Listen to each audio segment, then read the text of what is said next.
संतों ऋषि मुनियों की रक्षा करने वाले हैं, जो हमारे भारत के हिंदुत्व की रक्षा करने वाले हैं, जो हमारे इस युग को उस युग तक ले जाने वाले हैं जिस युग तक इनकी समय सीमा है। ऐसे तेजस्वी, ऐसे भव्य, ऐसे अलौकिक, ऐसे महापुरुष सर्वश्रेष्ठ राजा श्री योगी आदित्यनाथ जी के श्री चरणों में हमारा दंडवत प्रणाम। अलौकिक, दिव्य, तेजस्वी, जो इस भारत की रक्षा कर, आप सभी कलयुग वासियों को, आप सभी देशवासियों को, आप सभी बूढ़े बुजुर्गों को, आप सभी सनातन भाइयों को, आप सभी साधु संतों को, आप सभी माताओं बहनों को हमारा सत सत प्रणाम, हमारा अभिनंदन स्वीकार करें, हमारा यह प्रणाम स्वीकार करें। तत्पश्चात मैं, जो हमारे भारत की रक्षा करने वाले हैं, जो हमारे भारत की प्रजा की रक्षा करने वाले हैं, जो हमारे भारत के सभी साधु संतों ऋषि मुनियों की रक्षा करने वाले हैं, जो हमारे भारत के हिंदुत्व की रक्षा करने वाले हैं, जो हमारे इस युग को उस युग तक ले जाने वाले हैं जिस युग तक इनकी समय सीमा है। ऐसे तेजस्वी, ऐसे भव्य, ऐसे अलौकिक, ऐसे महापुरुष सर्वश्रेष्ठ राजा श्री योगी आदित्यनाथ जी के श्री चरणों में हमारा दंडवत प्रणाम। और मेरा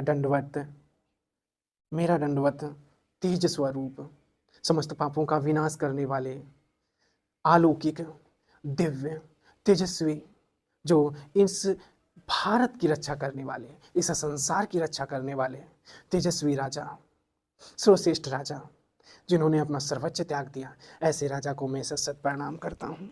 और मैं इन दोनों राजाओं को, जिन्होंने इस भारत की रक्षा के लिए, जिन्होंने इस देश की रक्षा के लिए अपना सब कुछ त्याग दिया, अपना सब कुछ छोड़ दिया, ऐसे तेजस्वी, ऐसे तेज स्वरूप, ऐसे न्यायप्रिय, ऐसे सर्वश्रेष्ठ राजा को, ऐसे शिव स्वरूप और ब्रह्म स्वरूप को मैं बार बार अभिनंदन प्रणाम करता हूँ। इस दूसरे अध्याय में, ये मेरा दूसरा अध्याय है। मैंने एक पहला अध्याय बताया हुआ था, उसमें मैंने बताया था कि ये जो चक्रव्यूह होता है, इस ब्रह्मांड का, इस संसार का जो चक्रव्यूह होता है, वो आखिर किस प्रकार से काम करता है, किस प्रकार से अनंत ब्रह्म पार ब्रह्म श्री परमात्मा किस प्रकार से युगों को चलाते हैं, और उस युगों को चलाने के लिए किन प्रकार के महापुरुषों को भेजते हैं, वो सारा मैंने पहले युग में बताया हुआ है।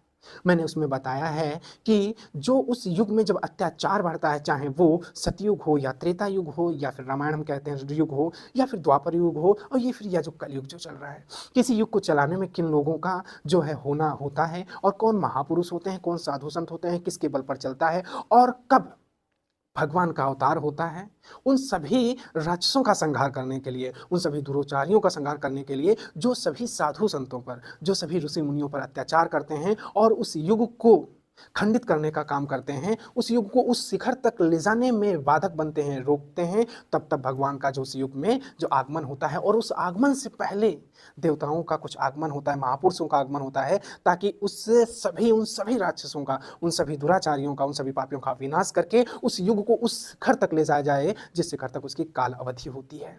मैंने सब कुछ उस पहले युग में बताया हुआ है। मैंने उसमें बताया है कि कौन है ये तेज स्वरूप, शिव स्वरूप, तेजस्वी, परम चक्र, महापुरुष, महाज्ञानी, समस्त पापों का विनाश करने वाले श्री नरेंद्र मोदी जी, श्री योगी जी कौन है, मैंने सब कुछ उसमें बताया, उसमें जरूर देखना। अब मैं इसमें आपको प्रमाण दूंगा, इसमें इस दूसरे अध्याय में मैं आपको प्रमाण दूंगा कि क्यों हैं, क्या सबूत हैं इनके शिव स्वरूप होने के, और क्या सबूत हैं, कौन सा ऐसा प्रमाण है कि ये ब्रह्म स्वरूप ही हैं। मैं सब कुछ इस दूसरे अध्याय में बताने की कोशिश करूंगा।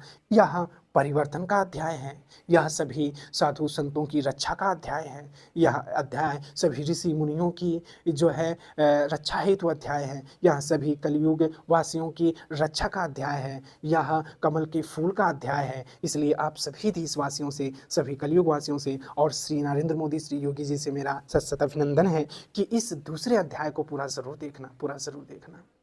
देखिए, जब कलयुग में क्या है कि जब सतयुग में राक्षसों का आक्रमण बढ़ा तब भगवान ने जन्म लिया। अब उसमें जन्म को किसने लिया था? श्री जो है विष्णु भगवान ने जन्म लिया। वही त्रेता युग में विष्णु भगवान ने जन्म लिया। वही उसके बाद जो है द्वापर युग में भगवान ने जन्म लिया। लेकिन जब त्रेता युग, ये जो कलयुग की जब बात आई, जब बात कलयुग की आई ना कि कलयुग में कौन जन्म लेगा, तो देखिए भगवान जो अनंत ब्रह्म पार ब्रह्म है अपने त्रिदेवों को बैठाते हैं, कहते हैं कि हम किसको भेजें, तो भगवान भोले सबसे पहले कहने लगते हैं। तो भगवान भोले जो है सबसे पहले कहते हैं कि देखिए सब तीनों युगों में सतयुग, त्रेता युग, द्वापर युग, तीनों में भगवान विष्णु ने जन्म लिया है। भगवान भोले ने उठ के कहा कि तीनों युगों को संभालने के लिए हमारे अनंत ब्रह्म भगवान श्री विष्णु ने जन्म लिया है, जिसकी मैं आराधना करता रहता हूँ। इन्होंने जन्म लिया है और उस पृथ्वी का या फिर उस युग का या फिर उस संसार का कल्याण किया है, सभी राक्षस कुल से मुक्त कराया है, इसलिए आप इन्हीं को भेजिए। तब भगवान विष्णु कहते हैं कि नहीं नहीं नहीं नहीं, अब की बार कलयुग में तो आप जाएंगे, और मैंने पहले से निश्चित कर लिया है कि कलयुग में आप कल की अवतार में जाएंगे और सभी राक्षसों का, वहाँ पे जो जितने भी महापुरुष हैं ना, जो इस प्रकार सभी साधु संतों पर अत्याचार कर रहे हैं, उनको प्रताड़ित कर रहे हैं, उनको प्रतिबंधित कर रहे हैं, उनका अपमान कर रहे हैं, उनका संहार आप कल के अवतार में करेंगे। और उससे पहले आपको कई जो है महापुरुषों को, कई देवी देवताओं को वहाँ पे मानव रूप में भेजना होगा, ताकि उस युग को थोड़ी देर के लिए हमेशा अच्छे से चलाया तो जा सके। इन तीनों में जो है ये इसीलिए इनको त्रिदेव कहा जाता है। तीनों में डिस्कस चल रहा था। तब भगवान भोले ने कहा कि देखिए परमात्मा, मेरे स्वामी, आप तीनों युगों में गए हैं, आपने तीनों युगों का उद्धार किया है, इसलिए आपको ही जाना होगा। और मुझे इस कैलाश पर, मुझे इस माया मोह से कोई मतलब नहीं है। मेरा रुद्र रूप बहुत विनाशकारक होता है, इसलिए मुझे पृथ्वी पर मत भेजिए और मुझे यहीं पे कैलाश पर बैठ के क्षमा याचना ये सब करने दीजिए, मुझे करने दीजिए, आपके अभिनंदन की, आपकी साधना करने दीजिए, बस मैं इसी में खुश हूँ, प्रसन्न हूँ।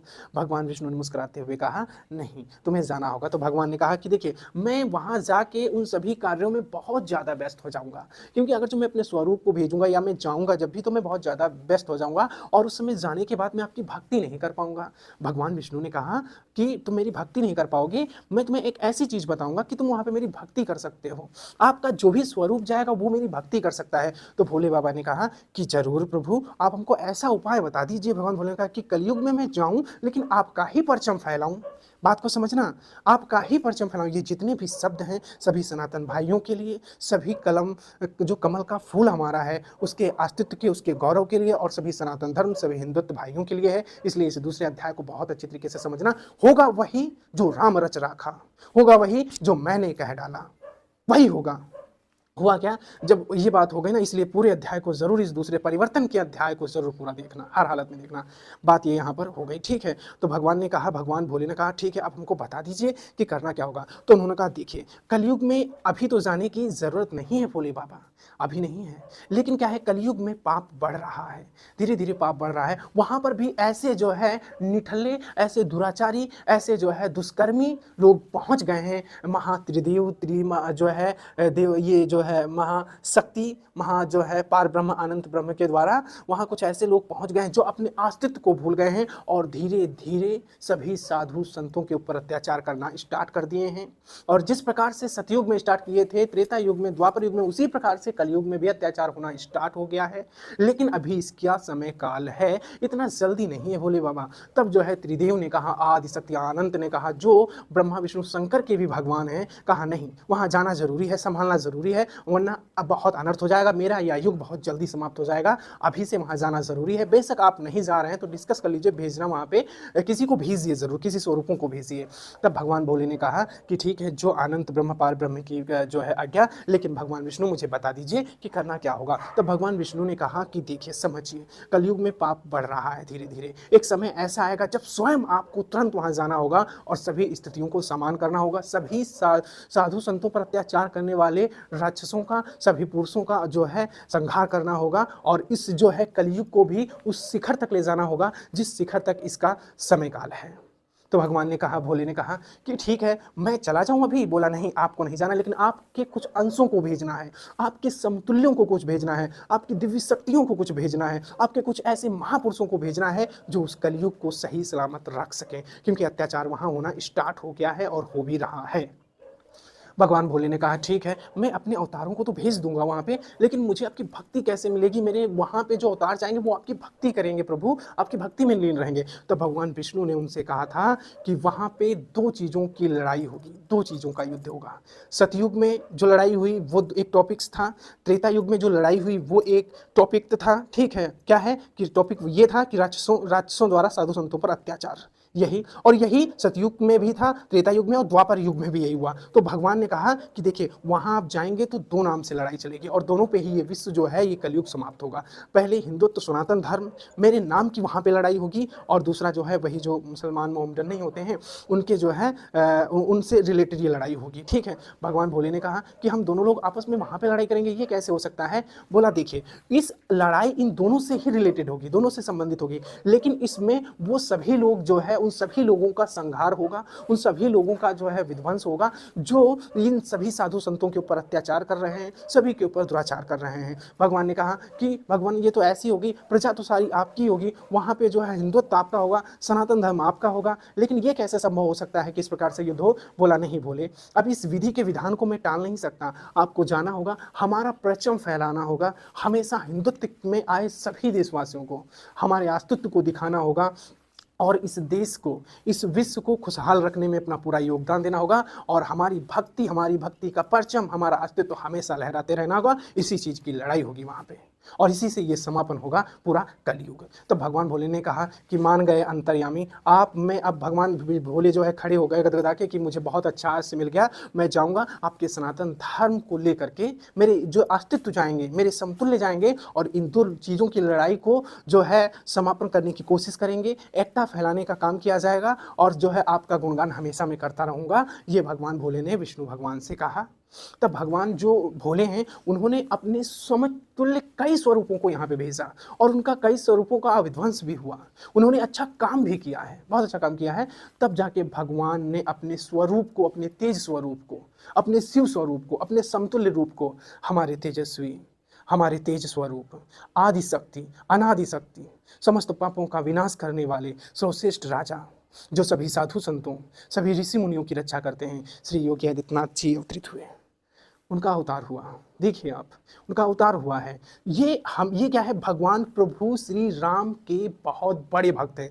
अब आपने देखा इनका जन्म ये हुआ है, अब इनका जन्म आप समझ गए। उसके बाद भगवान ने कहा चलिए ठीक है मैं अकेला जाऊंगा, लेकिन मेरे साथ में आप तो चलिए, आप दोनों में से कोई तो चलिए। उन्होंने अनंत ब्रह्मपार ब्रह्म से जो है प्रार्थना की। तब उन्होंने कहा कि दूसरे जो है और महापुरुष हमारे समतुल्य जाएंगे, जो ब्रह्मा भगवान ने जो इस सृष्टि को जिन्होंने बनाया है उसका भी एक अंश, उसका भी एक समतुल्य जाएगा। सब तब जाके जो समस्त लोक का कल्याण करते हैं, समस्त इस देश का कल्याण करते हैं, समस्त इस देश की रक्षा करने, सभी गरीबों की रक्षा करने वाले, और उनके समतुल्य श्री नरेंद्र मोदी जी का अवतार हुआ।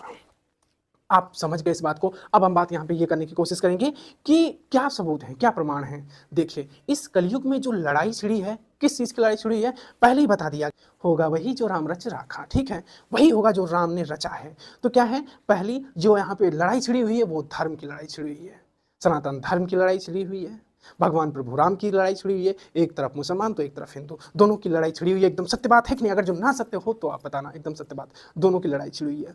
जो भगवान, जो हमारे शिव स्वरूप श्री योगी आदित्यनाथ जी हैं, जो उनके समतुल्य हैं, वो क्या है, भगवा ड्रेस पहनते हैं, और वो भगवान का हमेशा, विष्णु भगवान का गुणगान करते हैं, भगवान राम का गुणगान करते हैं। सत्य है कि नहीं सत्य? अगर सत्य है तो फिर जरूर बताना। एकदम उन्हीं का जो है गुणगान करते हैं। और ये सभी साधु संतों, सभी सनातन धर्म की रक्षा के लिए इन्होंने अपना घर बार सब कुछ छोड़ दिया, सब कुछ त्याग दिया। ये इनके प्रमाण हैं, ये इनके साक्षात्कार प्रमाण हैं। अब आप एक चीज और समझना, मुझे विश्व का एक कोई ऐसा, मतलब ये जो कलयुग है, कलयुग का एक ऐसा राजा दिखा दीजिए जो इनके समतुल्य काम किया हो, इनके समतुल्य। मतलब ये लीडरों, अभी हम नेताओं की बात कर, महापुरुषों की बात नहीं कर रहे हैं। जो महापुरुष इस कलयुग में अभी जो मेरे जीवन काल में, जैसे जब से मैं जानता हूँ, मेरे जीवन में ऐसा कोई दिखा दीजिए कि ये जो है ऐसा इनके जैसा इन्होंने काम किया हो। बचपन में अपने घर को छोड़ दिया, अपने परिवार को छोड़ दिया। देखिए क्या है सबूत इनके जो है शिव स्वरूप होने का, इन्होंने छोड़ दिया। आप इमेज देखिए, वीडियो देखिए, इन्होंने छोड़ दिया ना, मैं प्रमाण दे रहा हूँ, इन्होंने छोड़ दिया। उसके बाद जो है, जब माननीय श्री मुलायम जी की सरकार थी, जब वो मिनिस्टर थे, उत्तर प्रदेश के महान थे, तब एक हिंदू की जान गई थी, एक हिंदू की, 2007 की घटना है। तब ये माननीय शिव स्वरूप श्री योगी आदित्यनाथ जी, जिनके श्री चरणों में मैं सत अभिनंदन करता हूँ, ये रोए, और एक हिंदू भाई के लिए, एक सनातन धर्म के लिए, एक राम भक्त के लिए रोए और जेल भी गए। इतनी भक्ति है इनके अंदर, इतनी जागरूकता है इनके अंदर प्रभु राम के प्रति, सनातन धर्म के प्रति। ऐसा राजा, ऐसा उस हिंदुत्व को बचाने के लिए, उस हिंदू भाई को बचाने के लिए, उस सनातन धर्म को बचाने के लिए रोए और जेल भी गए। और वहीं दूसरी तरफ जो माननीय मुख्यमंत्री श्री मुलायम जी हैं, वो पे कोई प्रभाव नहीं पड़ा और उनको जेल भी भिजवा दिया। तो क्या है कि ये एक जो है दूसरा प्रमाण है। कितना अच्छा प्रमाण है, जितने प्रमाण में जानते हैं जरूर बताऊंगा, है ना। ये हो गया। उसके बाद इनका लगाव जरा देखिए, इनका लगाव सभी साधु संतों से लगाव इनका देखिए, सभी जीव जंतुओं से इनका लगाव जरा देखिए। सब चीजें आपके बगल में चल रही होंगी। ऐसा प्यार कौन करेगा, कौन करेगा किसी से। और सबसे बड़ा प्रमाण कि इन्होंने अस्तित्व को बनाया, इस संसार को इस प्रकार से रचा कि इनके सगे भाई बहन आज निर्धन हैं। जो मुख्यमंत्री हो उसके घर के लोग निर्धन हो, ये कैसी अड़म्बना है, ये कैसी बात है, ये तो विचलित कर देने वाली बात है। तो ऐसे तेजस्वी राजा, देखो गुणगान उसी का गाया जाएगा जिसको, जो गुणगान के लायक होगा, है ना। ये गुणगान उसी का गाएगा जो लायक होगा। तो ऐसे महंत, ऐसे जो है तेजस्वी राजा मैंने कभी भी नहीं देखा। तो ये साक्षात्कार गोरखनाथ हैं, इसीलिए इनको भगवान ने योगी रूप दिया और गोरखनाथ इनको कहा, और हमेशा भगवान विष्णु की भक्ति में लीन रहने के लिए इनको आशीर्वाद दिया, और वही ये कर भी रहे हैं। ये सारे इनके प्रमाण बताते हैं, कहते हैं कि यही हैं पालनहार। और रह गई बात कि जो अगर जो ये उनके अंश हैं, स्वरूप हैं, तो फिर ये इतना अत्याचार क्यों होता है। अभी प्रयागराज में जो घटना घटित हुई उसमें ये कहाँ चले गए थे, इनकी शक्तियाँ कहाँ चली गई थी। तो मैं आपको एक चीज़ बता दूँ, जब भगवान प्रभु त्रेता युग में, रामायण युग में स्वयं धरती पे थे, खुद स्वयं विष्णु रूप में थे। ये तो उनका अंश है, भगवान शिव के छोटे से अंश हैं, लेकिन जब वो स्वयं थे ना, तब भी नहीं बचा पाए थे, तब भी नहीं बचा पाए थे।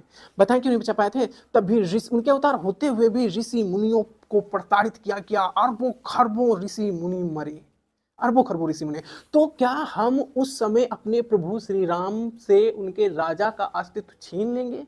क्या छीन लिए थे वो लोग, कभी नहीं छीने थे, कभी भी नहीं छीने थे। तो इसी प्रकार से दोनों का कार्य होता है। ये युद्ध है, और युद्ध इस कलयुग में भी है। एक रणनीति है, एक चाल नीति है, एक कूटनीति है। कहीं पे विफलता तो कहीं पे सफलता, लेकिन धीरे धीरे ये सब अस्तित्व खत्म कर दिए जाएंगे, ये एकदम से बात निश्चित है।